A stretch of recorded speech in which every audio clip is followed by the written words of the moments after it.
if you can see, when I bought this car, what is it called? The molding for the windshield didn't exist for half of this side.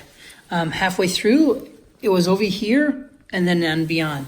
Unfortunately, by leaving it alone, what happens, of course, is either water is going to eventually leak in, or the windshield doesn't stay adhesive anymore.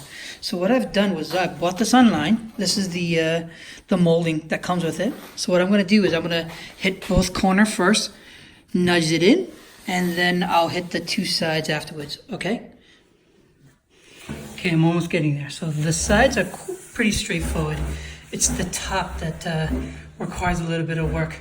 That side, I think I've gotten it flushed in perfectly. So all I have to do is just push it along. The trick I'm doing is the side first, and then I push down the middle. And then I move it all the way to the end, and we should be in good shape. At least it's weather protected, all right?